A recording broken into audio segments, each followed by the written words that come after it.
Don't fall, please. Okay. Hi everyone. How are you doing? I hope it's good. Before I even start saying anything, before I even start monkeying around here, if you hear music playing in the background, that's not the music that I put.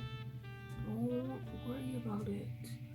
My dad's doing construction outside, and obviously he likes to listen to music on speakers when he does it. What can I do? Nothing. So don't be bothered. I don't even know if you can hear it or not. Anyways, the sun is in my freaking eyes, but we'll live with it. Is it gorgeous? Can you see my dilating pupils? No, they're not dilating. My constricting pupils. Okay, so today we're monkeying around. Okay, we're doing anthropology, and there's two main things I want to go over. It's primate features and then just some bone stuff. Bone stuff is pretty easy. I'm gonna get through that really quickly just because it's just like a little skeleton, and then we're gonna do monkey stuff. So let's just start with a bit of human anatomy first, because it's kind of not shared amongst all primates, but primates have kind of similar skeletal structures to humans. So the way I'm gonna do this is I have a little diagram of a guy, and I'm just gonna point and show you where things are. So we're gonna go top down. So we start with the bigum cranium, where the brain is. Pretty simple. And then we have the mandible, which is your jaw, your teeth. Your lower jaw is attached to your teeth. That was really bad. Then we go down a little bit more. It's not on this diagram, but like over here is your hyoid bone. Hyoid bone is important because some monkeys get like freaky with it. Like the howler monkeys, they have huge areas because of their hyoid bone structure, so they can make like noises. It's crazy. Then when we go down, we have the clavicle. So that's like your what's it called? Collarbone. And then back here is your scapula. And then when you go down here, this bone in the middle is the sternum, and that goes down like pretty good distance. And then obviously you have your ribs. We all know about the ribs. Here, the bone here, the big one, is your humerus. That's quite humorous, isn't it? Sorry. Then on this side of your hand, the one with your thumb, this is where the radius is. The other side is the ulna. And the funny thing about this is right now they're actually twisted. So when your hand is like this, we have the radius and we have the ulna, and they're just like normal. When I go like this, they actually cross over each other. So before, if they're like this, I twist my hand and it's like that. It's freaky. And then in your hand you have the carpals, which is here. It's a bunch of bones there. They're just generally called the carpals, but there's like I think 4 different types that go in there. And then no, not 4, 10. There's 10. But I don't need to know that, so I don't know why I do. Then here, this part, not this part, but this part here is your metatarsal. We're getting meta now. That's your metatarsal, and then these are phalanges. Okay? And I'm just gonna go straight down to the feet real quick. While this is, oh my god, did I say it wrong? I said it wrong. These are your carpals and your metacarpals, and then in your feet, it's your tarsals and your metatarsals. I'm not showing you my feet right now, but you can imagine if this was a foot, it's tarsals and metatarsals in the feet, carpals, metatarsals in the hands, and then the digits, always phalanges. Sorry, I messed it up. Oh, who am I? Why am I making these videos if I'm just gonna mess them up? Okay.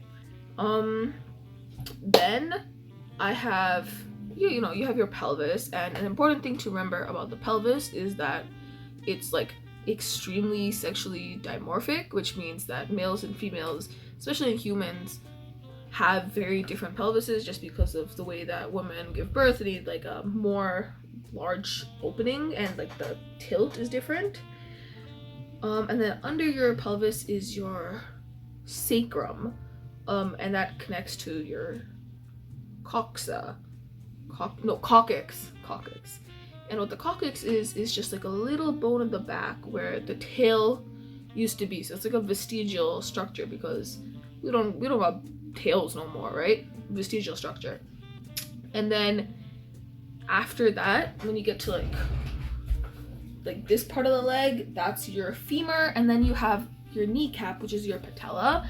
And the patella is interesting because it's not connected to two bones. Like all of your other bones are like connected to bones, not your elbow, but like like it's sesamoid, which just means it's kind of there. It's connected to tendons and shit rather than another bone. And then in your like calf, there's the fibula and the tibia. Don't mix these up. Fibula is feeble and the tibia is tremendous, and you can see it in the diagram. Like, do you see how there's that big thickum one and then that little thin one? That thin one is the feeble fibula. The big one is the tremendous tibia. And then we already talked about those guys. So that's the stroke. That's the stroke. And so there's a lot of things that you can actually learn just from looking at a skeleton. As I've already mentioned, you can learn a lot about the sex. So that's mainly by looking at the pelvis and sometimes like other body structures, but mainly the pelvis is what's really sexually dimorphic. But you can also tell the age. So the age thing is kind of only relevant for like younger skeletons, people who died, because when you get older, your bones are like fusing together. So it's like pre-adult. So like when you're a kid, when you're like early stages of adolescence, that's when you can kind of tell. But after you're an adult, like there's not much difference. So when you're younger, they just check and see like how many of your bones have fused. In toddlers, they have like a second set of teeth. It's so freaky. Is generally so freaky. I don't think they showed this in class, but I just like I be knowing shit, you know. It's so freaky because they have like teeth.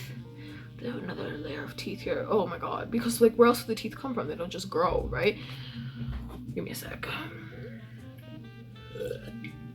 They don't just grow from nothing.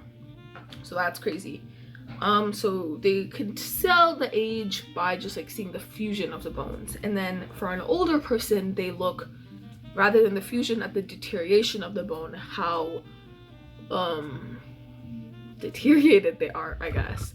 Another thing you can tell is a lot of different health conditions. So by health conditions, I mean you can tell somebody's diet, you can tell if they have any diseases. For example, there's a certain STD that I forgot now, but you can tell if they have it because it affects the bones. And I'd love to tell you what it is, but I literally forgot. Certainly it's in one of my papers, but whatever. Just know there's an STD that affects your bones. Crazy shit. Like it deteriorates them and like, whoa. And there's a lot of other diseases that affects the bones. You can tell somebody's general health status just by looking at their skeleton. Another thing you can do with skeletons is actually track somebody's appearance. So you can see like how muscular they are, what their like body fat percentage might be, a lot of things, because skeletons are like also living and growing with your body. They're not just like set in place and they never change. They do change, and you can tell muscular, and you can actually even do with just the skull like facial reconstruction and try to figure out what a person's face look like just by their skeleton, which is literally the freakiest mumbo jumbo ever, but like whoa. Okay. And finally, you can also tell some aspects of behavior. So the example I have here is to see which arm they're dominant in. So if somebody's constantly using their left arm, doing everything in the left arm, it's actually going to show in their bones. I don't know how. I'd love to know how, but I'm not Googling that right now. So you can tell in their bones. Jeez, my eye bag's so puffy in this lighting. Oh. Okay, I don't know what I'm doing. Did I miss anything? Oh, one thing I did miss, the hyoid bone I was talking about is also a sesamoid bone, just like the patella, which is your knee bone. So that's the diagram. Take a good look. Take a good look. Take a good look. He's drilling holes in the wall. Okay. Yeah, I filled out these diagrams a bunch of times so I can memorize everything. Okay, now let's move on to the monkeys. let's start monkeying around a little bit. So before I even get to the monkeys, let's talk about primates as a whole. So primates are an order. It's a classification that's pretty diverse, and they all have certain features that we call the primate suite of features, which is things that they share. Okay, so the first one is grasping extremities, which pretty obviously is the thumb. This isn't really seen in other lineages or other species except for primates. So, you know, the fact that we can grab things rather than like having to go like that, it's huge, right? It's huge W for the primates. And for humans, it's just our thumb, but other primates can also have grasping toes, which basically does the same thing. Like, a lot of primates have feet that look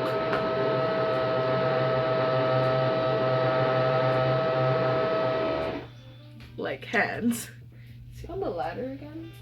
I hope not. Okay. They have feet that look like hands, so they can like do some bizarre maneuvering, bizarre locomotion, okay? And then they have, instead of having claws on their hands, look at my nails, by the way. Ooh, who is she? Anyways, instead of having claws that other animals have, like cats, for example, they have claws, we have nails.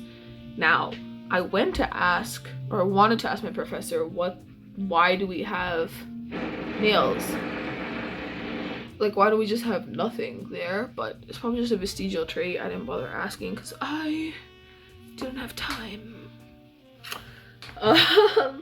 And then another thing that's important to know about primates is that compared to other mammals, on average, they got them big brains, bro. They got big ass brains. So let me show you the diagram they put here. So these are animals based on their body mass and then brain size. So obviously elephants are gonna have huge brains, but that's compared to their body size, it's more average.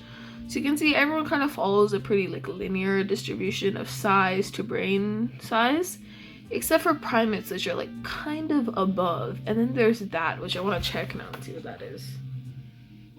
Carnivores. Okay, I guess carnivores got big brains. And who got the dumbest brains? Tree shoes. Either tree shoes or ungulates. Ungulates can't be that smart if I don't know about them. That's all I'm gonna say. Okay. They also have better visual features. So that's something called stereoscopic vision, which basically means because we have two eyes, everything we see is kind of in 3D, because like our range of vision is like this, and the merging in the middle is what makes it 3D. So I asked my professor this because I was like, what does that mean? When I only look through one eye, I only see in 2D? And she said, technically yes. What? So right now I'm technically seeing 2D, but because, you know, we're so used to seeing in 3D, our brain just kind of like extrapolates that information and we just end up seeing in 3D anyways, which is great. I love having depth perception. That's really important to me. And then we also have problems with our nose, so we don't smell as good because it helps with our eyes. Something about that. Let me see if I have anything else on that before I move on. Okay, doesn't seem like it. Great. And then there's one more thing. We have this thing called a postorbial bar. So it's like a little bone here. And what this does is it prevents your eyes from your chewing muscles. So when you can kind of feel it in your, like, this area. And what that's doing is that making sure that like your eyes don't move while you eat. Because apparently like wolves and dogs, for example, every time they chew, their eyes get squished. Oh my god. Oh, what is going on here? Why do I have like... Okay, whatever. And then that just protects your eyes and your chewing muscles, which is awesome. I love chewing properly. And then primates also eat a lot of fruit compared to other mammals. They also eat insects, leaves, and then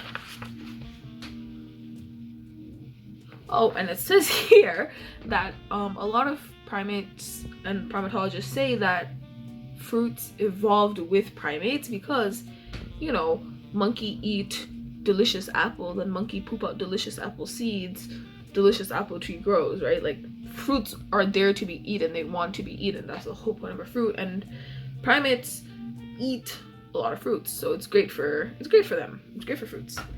And give me a moment.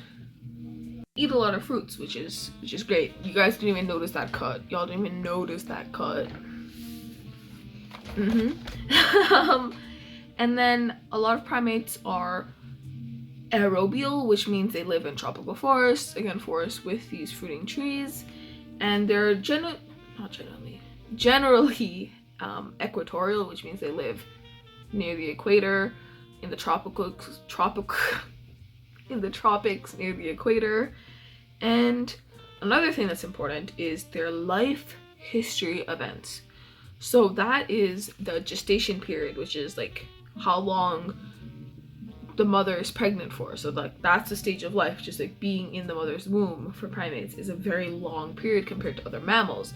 Humans have 9 months, and then other mammals also have equally long months. Another animal with a super long gestational period is elephants. I don't know why I remember that. And then they also have a long period of infant dependency. So what that means is, like, you know how sometimes you see videos of like deer and they are birthed and then they immediately start running? Like, that's crazy. Primates don't have that. They have a lot of time where they're dependent and they are reliant on their mothers, or even sometimes on a whole family dynamic like humans are.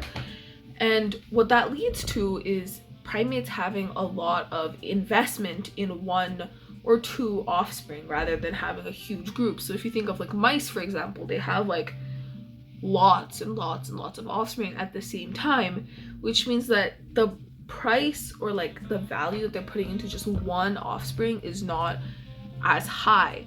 Whereas for a primate, they have 1 child and then they take care of that child for so long. The sun is so bright. They take care of that child for so long that they're putting a lot of investment into it. And that's the difference between K selection and R selection. So primates are K selected, which, as I'm saying, means that they're putting a lot of investment into this offspring. K selected also means that they have very few offspring. Now, it's not to say that one of these is more viable in natural selection. What happens usually is that K-selected offspring, so the ones that put a lot of investment in, typically have longer lives, and they typically have like larger brains, a lot more development, but it's not necessarily more viable. Natural selection, right? It also means that they're a bit more socially sophisticated. They have, as I said, larger brains. But K-selected individuals are also more vulnerable to extinction, because if something happens, there's less of them. There's so much investment put into 1 or 2 offspring that if one of them dies, then there's a higher chance of species extinction, versus if you have 70 kids and 40 of them dies, you still have 30 more of them left, right? So that's the difference between K, R selected. So R selected, other examples is rats and wind pollinated seeds, because it's like maple tree, just go seeds, go, right? And yeah, oh, here's a little map of primate habitats. As you can see, that's the equator, and the primates are they're just living right there. I'll go on this side. Yeah. Okay, what kind of entertainment would you guys like this time? Would you like Subway Surfers? Soap cutting videos? Temple Run? I have to think on this one. Okay, now we're moving on to the fun part. This part not fun. This part not fun. I'm not having fun. Actually, I really like the subject because I think it's so interesting, but God, this shit's so much to remember. Okay, so before we do this one, we're gonna talk a little bit about the easier version that I made. So that's this one. So I'm gonna throw a bunch of names at you and you're not gonna remember any of them. So I'll take a photo of this and I'll put it like here, I guess, and I'll have Subway Surfers here. I don't know. I'll put an image of it here so you guys can kind of understand what I'm saying for all of the hundreds of thousands of my listeners, so all of you know what I'm talking about. So we start off, we're talking about primates. That's the order. We already know this. And then there's the Strepsirini and the Haplohorny. So those are suborders. Now, the difference between these two suborders is in the nose, and you're gonna see they do a lot of shit about noses in this. So Strepsirini have these like wet noses that you kind of see in dogs and like stuff. Wow, that was really good.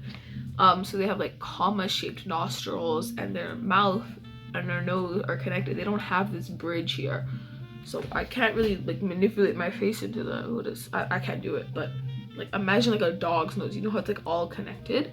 That's what like that's what a Strepsirini nose would look like. Then we have the Haplohorns, which have noses like us. They're dry noses, and they have oval nostrils, as you can see, versus the comma-shaped nostrils of the Strepsirini. And they have this, you know, this soft tissue that we have that separates our nose from our mouth. Strepsirini also have another derived trait, which is tooth comb grooming, which is the front teeth, and oh my god, my teeth don't look that good today. Okay, anyways, the teeth in the front here, they're just like, so it almost looks like a comb. So you have, now I forgot if it was the top or lower mandible, but mandible, who am I? But I think it's the bottom actually. So it's like this, and it's like a comb, right? So it's like regular tooth and then comb. I have a really shit diagram of that. Yeah. And that's really good for grooming. So not grooming as in, hey, sorry, grooming as in like taking all the bugs out of your fur grooming. Yeah, so that's like the derived characteristic of the Strepsirini. Now, in the Strepsirini, there's, I don't want to show you, it's there. Y'all see it? Y'all see it? Okay. So in the Strepsirini, there's lemurs, there's ringtail mouse, and there's also lorises and galagos, and I'll talk about each individual species in a little bit. Just give me a second, man. And then we have the Haplohorny. We talked about that already. So the Haplohorny turns into Anthropoidea. Now, I googled this and I checked my textbook and I checked the lecture, and nobody can give me a solid answer to what Anthropoidea is. Is it a suborder? No. Is it an infraorder? No. I don't know what kind of order it is. If I find out, I'll put it here in the video, but I genuinely, I don't know what it is. I just know it's there, so like just don't even think about it. Don't even worry about it. But that splits off into two more categories, which is the Platyrrhini and the Caturnini. I can't even spell this. I don't know I'm failing this test, bro. Okay, so the Platyrrhini are pretty cool, and they're also divided by noses. So you know how I said earlier that the Haplohorny has oval-shaped noses? Noses in the Platyrrhini are, yes, they're oval-shaped, but they're more slit-like. So it's kind of like, hold on, I'll draw this one for you. But I don't want to waste that paper. Okay, hold on. It's like that. That's what their nose looks like. So it's just kind of to the sides. And then the Caturnini have noses more like ours. So like downward slits. And yeah, that's the main difference between those two. So Another important thing about the Platyrrhini is that this is the only suborder, infraorder, that has prehensile tail. So there's the Pan American monkeys, and those Pan American monkeys, so the spider monkey, howler monkey, owl monkey, are the only monkeys that have prehensile tails. That's very important. So when you see like a monkey and it's like it has like a banana, ooh, pretend this is my tail, and it has like a banana and it's like eating banana with its tail, that's only Pan American monkeys. Only Pan American monkeys eat bananas with their tail. I'm gonna keep this guy with me. I'm a Pan American monkey. Ooh, ooh, oh wait, you can't even see it because of the label. Ooh, ooh, ooh, ooh, ooh, ooh, ooh, ooh, ooh, I'm a Pan American monkey. Okay, sorry, where was I? So the Catarrhini now are subdivided into the Cerocopitocoidea and the Hominoidea. And so the Cerocopitocoidea bullshit, whatever, is the Afro-Eurasian monkeys. So these monkeys do not have prehensile tail, but they're still monkeys. So that's like mandrills, baboons, macaques. You can read the list. I'll explain them later too. Be okay. And then we have the Hominidea. So these are apes, and it's very important to know that these superfamilies, the main difference is one is monkeys, one is apes. Apes do not have tails. Apes do not have tails. Very important. Very important. No more tails for apes. No more tails for Hominidea. So chimpanzees don't have tails. I don't know why. Whenever I imagine a chimpanzee in my head, like Curious George type, I imagine the tail. Chimpanzees don't have tails. What? How am I going to eat my banana? My banana has a butt, by the way. How am I going to eat my banana? Okay, so they get split off into lesser apes and greater apes, and those have names that I should also memorize, which is Hylobatidae, which is the lesser apes, and Poingidae, which is the great apes, and then there's the Hominidae, which is humans. So that's all of the big categories. Now let's talk about each freaking individual monkey.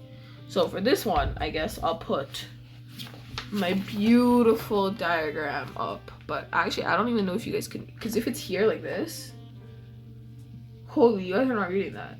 Y'all, can you even read the other one? No, you probably could read that one. I'd hope so. Okay, I guess I'm back in the center of the frame. Hey guys, did you miss me? Okay, so let's go all the way back up to Strepsirrhini, which, as you remember, is the wet nose guys. Now, these wet nose freaks are divided into lemurs and not lemurs. So the not lemurs is lorases and galagos. So what is a lorase? It is very slow, it lives in trees, and it's venomous, and it's nocturnal, and it's in Africa and Asia. And now I'm gonna show you photos of these monkeys so you can see them with me, so we can monkey around together.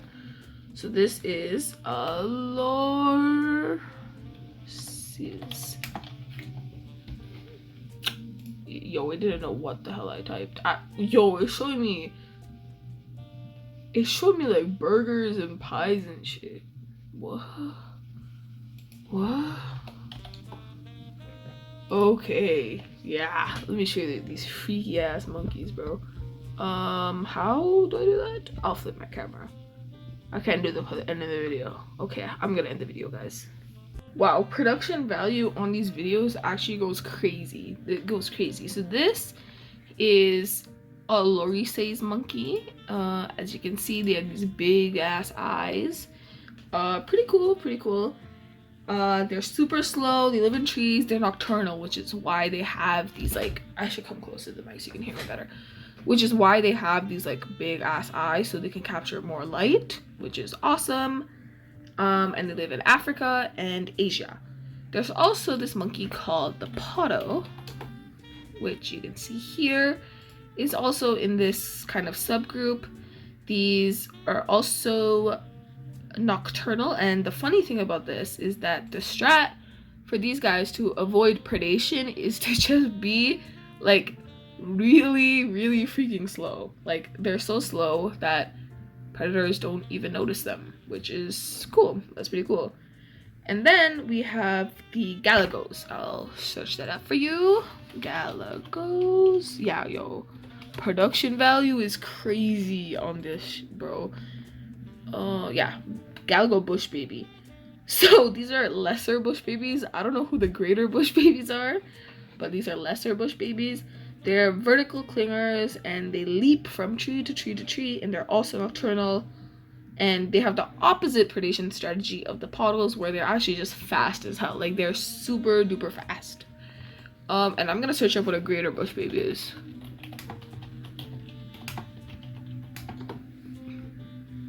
Okay. Good to know. Good. They look like raccoons. Okay. Anyways, the next thing I want to talk about is lemurs. So, there's a couple different types. So, there's ringtail lemurs, which is like Zabumafu lemurs. What do I have? Okay, so they're terrestrial, they're diurnal, which means they're awake during the day, opposite of nocturnal basically, and they also vertical cling and leap. There's also Cockerel's sifaka. Oh, I guess Cockerel's sifaka is more Zabumafu like. Hold on, let me show you. Cockerel's sifaka. Oh, wait, I'm tweaking. Yeah, this. Wait, why did I look? You forget what Zabumafu look like? Okay, these guys are vertical clinging. They're leaping. They have super long legs compared to their arms, as you can kind of see here. Not that well, but they have longer legs than arms, and they can also sometimes be bipedal. I haven't seen Zabumafu's face. Yeah, okay, I'm just lying, I guess. Maybe I mixed it up with Madagascar. Yeah. I used to love Zabumafu. Wildcats. Okay, where was I? There's also the mouse lemur, which is the smallest living primate. It's nocturnal. They look like little freaks too. Hold on. Oh, wait. Yeah. Look at their big ass eyes. You can tell they're nocturnal just by looking at how big their stupid eyes are. Mouse lemurs. So they're super small. They can, like, the smallest adult is 30 grams, which is crazy shit. And then there's the eye lemur, which also, honestly, all these lemurs look crazy. But this one's like freaky. Oh my god, guys. That one's fine. This one's crazy. Oh, this baby. Oh my god. So those are eye lemurs. And then we have, oh my god, in my notes, you can see my notes now, I wrote, like, looks like a little freak. That's awesome. Oh, and these are the largest living nocturnals primates, and they have no natural anti-prey traits. That's awesome. That's great for them. They just get predated on so easily. Let's see. Oh, one more thing I forgot to say about the ringtail lemur is they have, you know, those beautiful tails? These ones? They get, like, these little dances that they do, and that's a sort of sexual selection. So they do these beautiful dances so that the women love them. And then, yeah. So one more thing about lemurs in general is that they all live in Madagascar. So it's a very diverse island. It has a lot of open niches. So there was like a lot of lemur adaptive radiation on Madagascar. And because of humans, lemurs have kind of gotten less and less prevalent in Madagascar just because of like extinction and stuff. Yeah. So like in the 16th century, humans used to hunt them, which is some tragic shit, because like now we don't get these freaky lemurs. Yeah. Okay, let's move on to the Pan-American monkeys. So as you remember, this is part of Platurnia, which is part of Anthropoidea, which is part of Haploidae primates. I'll just show you the diagram that you guys are used to. So we're here now, okay? So the first one I'm gonna talk about is spider monkeys. Okay, spider monkeys. So these, oh my god, yeah, I don't know why do they look like that? Wow. Okay. So one thing you can see already is, look at their tail. This is the prehensile tail I was talking about. So they can just like grab and climb things with their tail. So like those are their legs and that's their tail. Crazy. So these ones now move via branchiation. So that's very different from how the lemurs and stuff move, because they were like vertically climbing and leaping. Branchiation is very different. Let me show you a diagram real quick, because this will come up later. Branchiation. Yeah. So they kind of just like grab things and they're like, can I zoom in? Oh my god, are you okay? Oh yeah.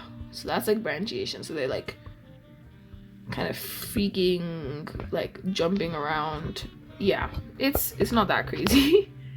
Guys, my camera fell. Okay, hold on, let me.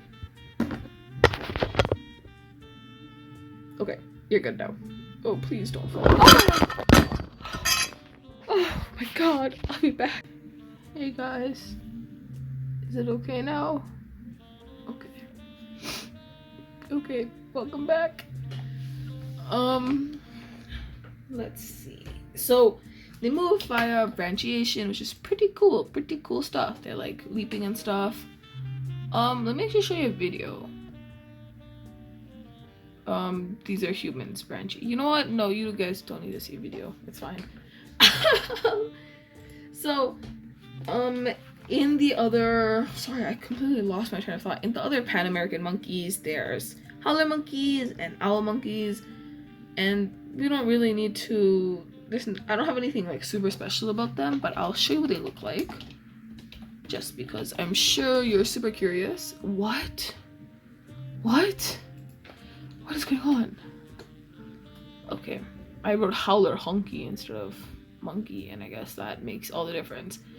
One thing to note is that howler monkeys are pretty sexually dimorphic, and that's all I can remember. So I'm actually gonna play a howler monkey howl for you, so you can hear it.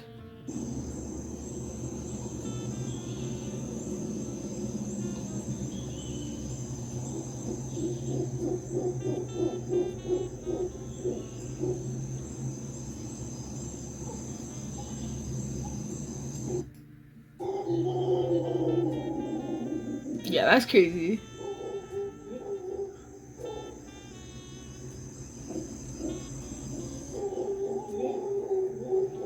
Yeah, okay, enough of that.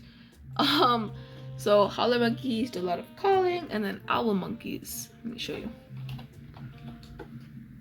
That's the owl monkey. As you can guess, nocturnal, big ass eyes equals nocturnal. Okay, so we are now officially done monkeying around.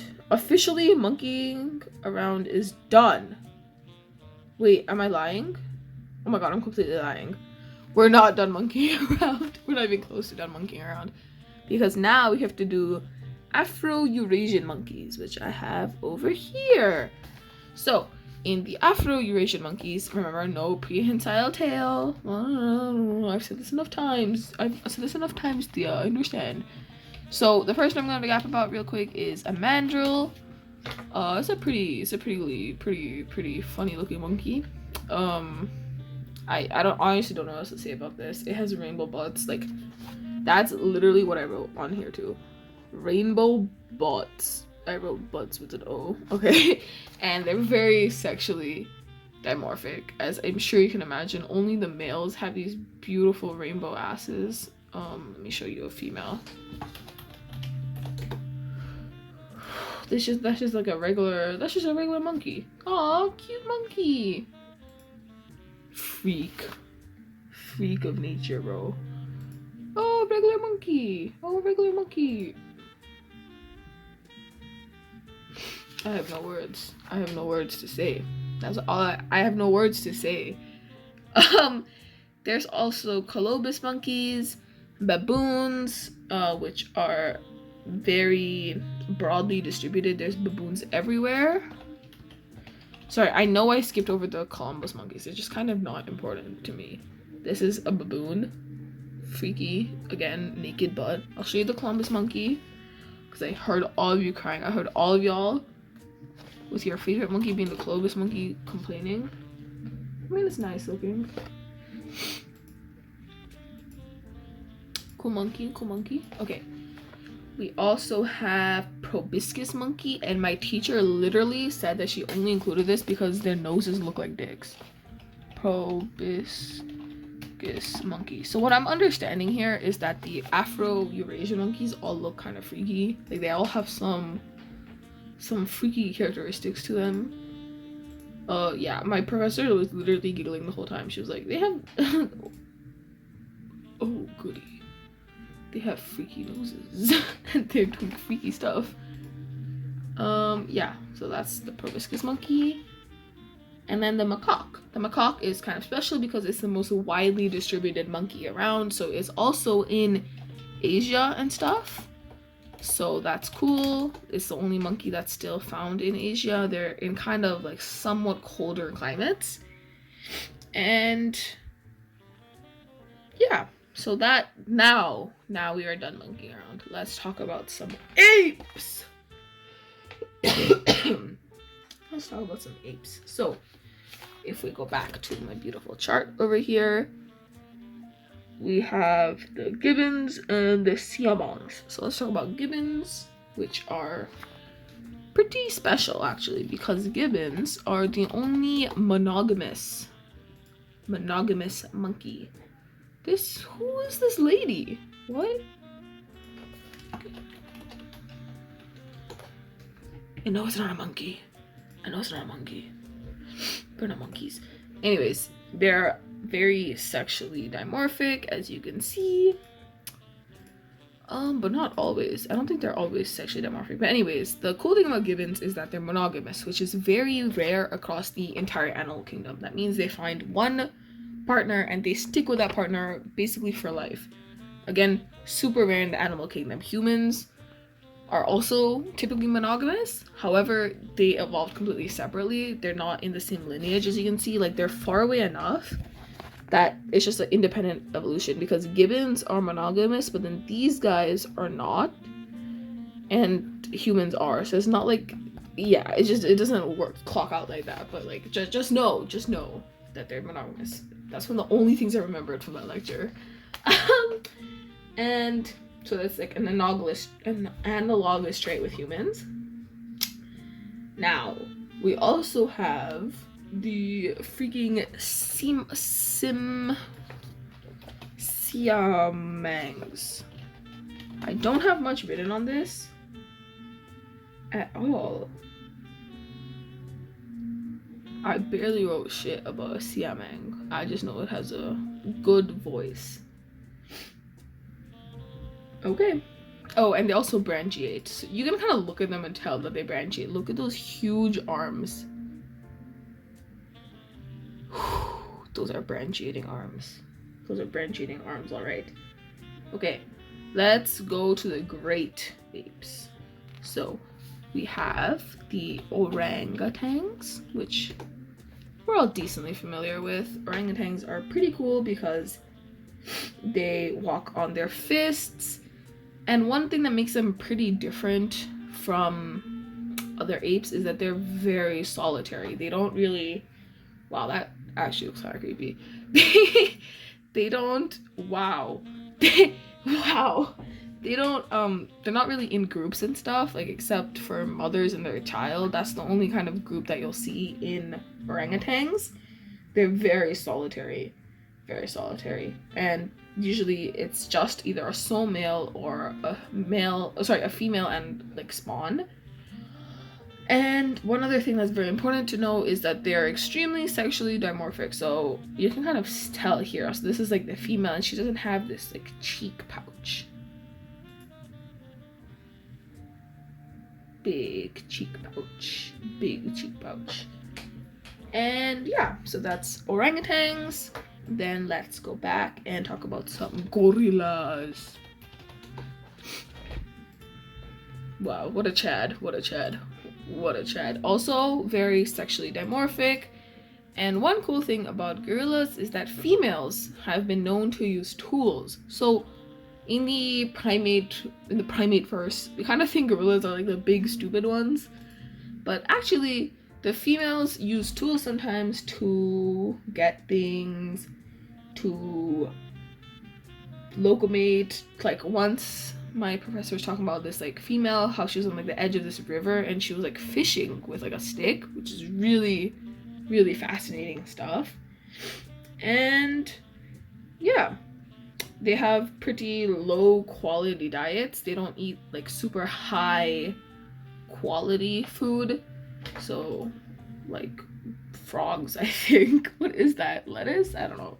Not super high quality stuff, but they can locomate in a couple different ways, and they do knuckle walking. So we were talking about the orangutans. They were doing, like, fist walking. So fist walking is like this, and it's like poo, poo, poo, poo, walking. Knuckle walking is like this. Poo, poo, poo. So the important thing that's different between knuckle and fist walking is that if I'm knuckle walking, I can actually hold something in my hand and still walk. Whereas in fist walking, it's a little bit harder. You don't see me right now, but I'm, like, twisted down and I'm standing. It's a little bit harder, right? Yeah. So now I'm gonna flip back around and go back to myself because we're talking about chimps and bonobos. Let me just show you what they look like real quick though. Chimps and bonobos. So this is a chimp and this is a bonobo, I believe. Right? Oh, shit. I said it backwards, yo. I said it backwards, bro.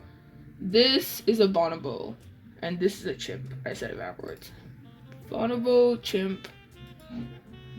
Bonobo, chimp. Okay, I'm gonna flip you around. Give me a sec. Thea, why are you making such a big deal about bonobos and chimps? Who cares? Well, I'm glad you asked. Bonobos and chimps. I don't know why I did that.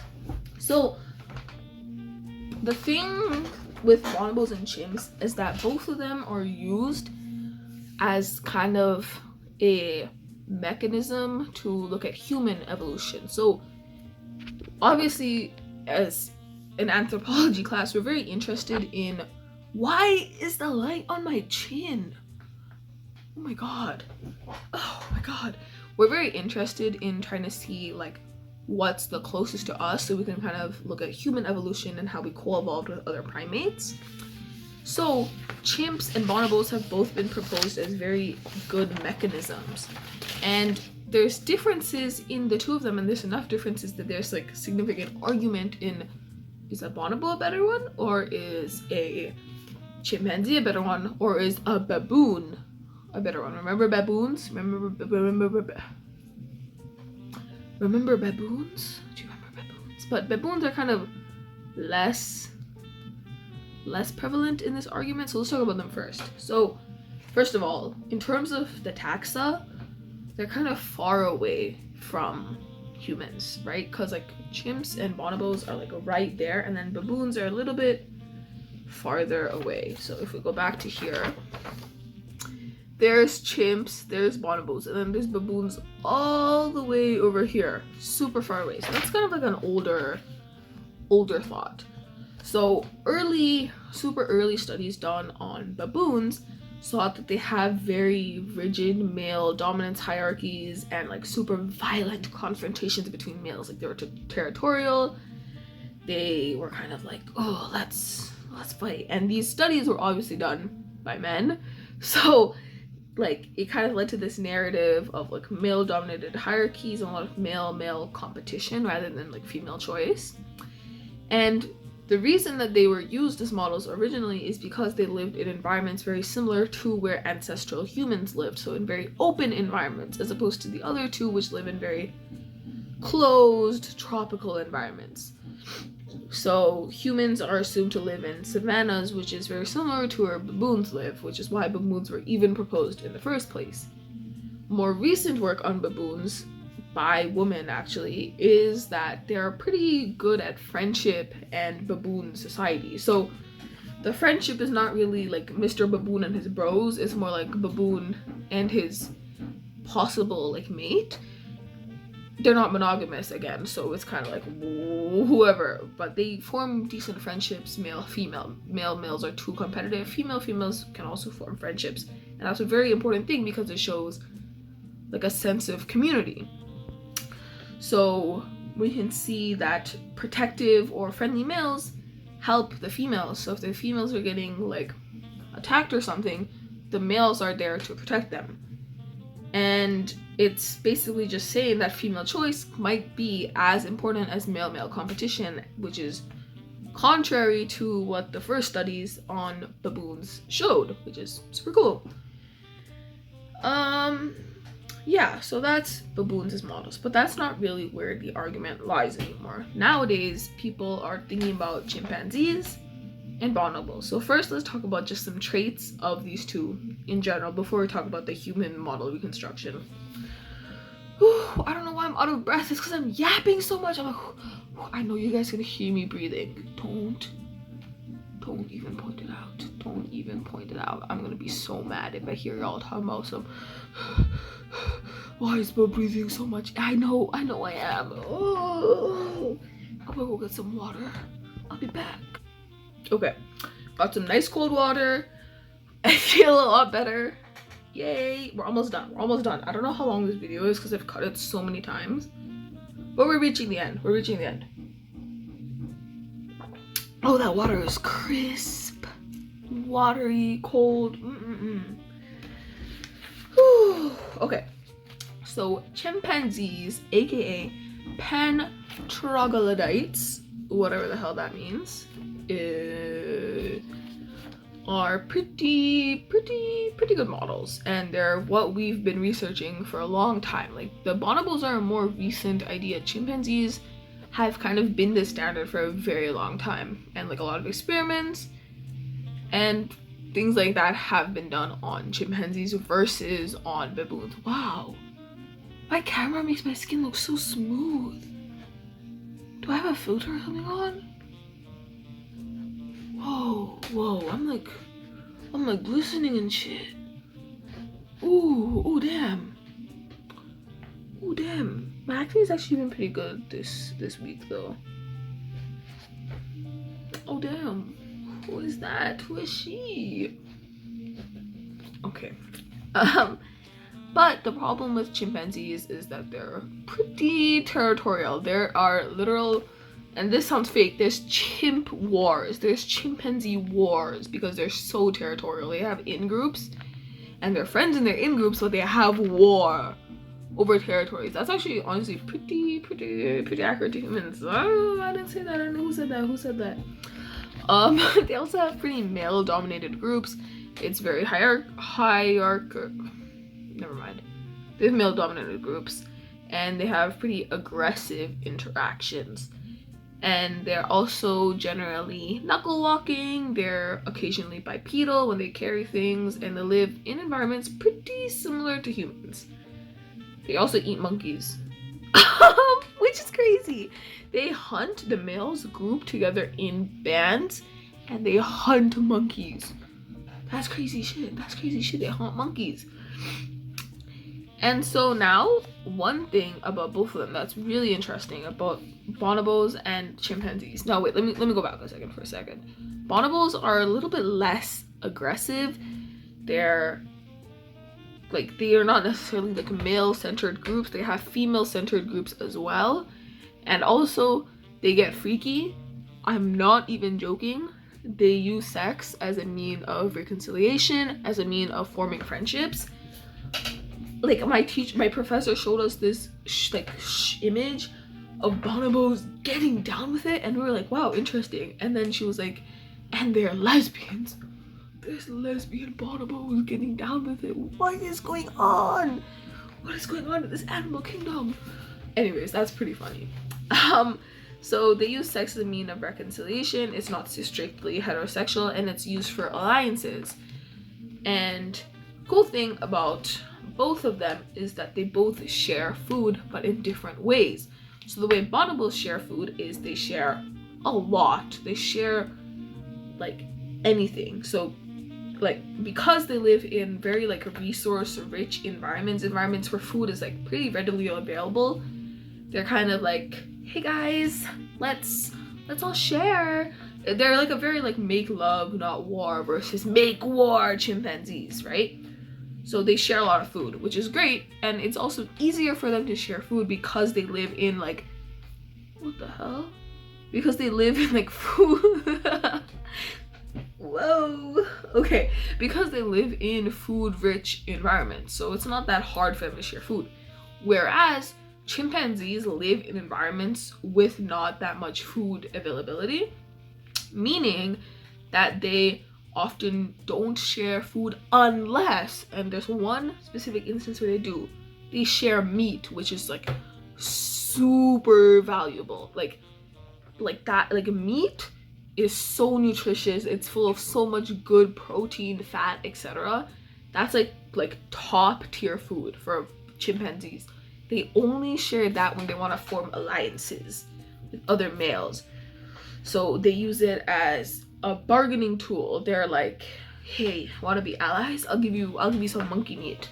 I'll give you some monkey meat. Come here, let's be allies. They also use it as a social currency, and they also use it as a bargaining tool for sex, which is super interesting. They're like, come here, let's get down. I'll give you some monkey meat. Damn. Okay, damn. And yeah. Another cool thing that's kind of like both of them have done before is they make tools. So there's like termite fishing and stuff that chimpanzees do. Bonobos can be taught how to make stone tools. They don't make them in the wild. That's very important. They don't make stone tools in the wild, but in like captivity, you can teach them how to make stone tools, and they'll learn and they'll do it, which is super fascinating. And they can both somewhat learn language. They cannot physically speak because they don't have the right like vocal, like they don't have the biology. Like it's not physically possible for them to speak, but they can communicate in certain like language capacities, and it's been done to both chimpanzees and to bonobos, which is again fascinating stuff. And chimpanzees have kind of like cultural behaviors. So this is shared behavior which is learned in a group. So for example, they use stones as tools to open nuts. And by cultural behavior, what that means is like only chimpanzees living in a certain region or living within a certain family have learned to do this. And like while it could be analogous amongst a lot of different chimpanzee groups, it's still something that only like kind of the in-group knows. It's not something that they just instinctually know how to do, which is kind of a culture that they formed.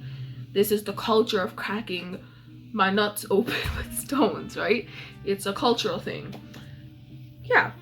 So that is chimpanzees and bonobos, and there's not really a perfect answer to chimpanzees is better, bonobos is better. They're both could be different. They're different, right? Like one is like again aggressive, and one is super like love in my heart. In my opinion, I think bonobos is more accurate, and I think that's gonna be a question, like a short answer question on the midterm. So I have that prepped. I have my answer for that prepped. But yeah, that's me monkeying around. I do have a few more things for the exam. It's not just that. I have like some basic biology stuff that I need to review, like cellular replication bullshit, but like I'm doing that in a much stronger detail in class, so I think I'll be okay in that regard. We also have like radiometric dating techniques, but I think I'm just gonna study that on my own. Like this was the main thing I want to get done. Let me just see if I have anything else. Yeah, there's like gene karyotyping, and then I have to do some history on all the dudes that helped Darwin. Yeah, but I think I'm good. So if you listened to all of that yappa, thank you very much. I hope you enjoyed. I hope you learned something. All 600 million of you that listened to this, I hope you learned something. I hope that was informative. I hope if I was just in the background while I did something else, you had fun, I guess. Okay, bye. Oh, wait. Shit. Okay. Bye. Bye.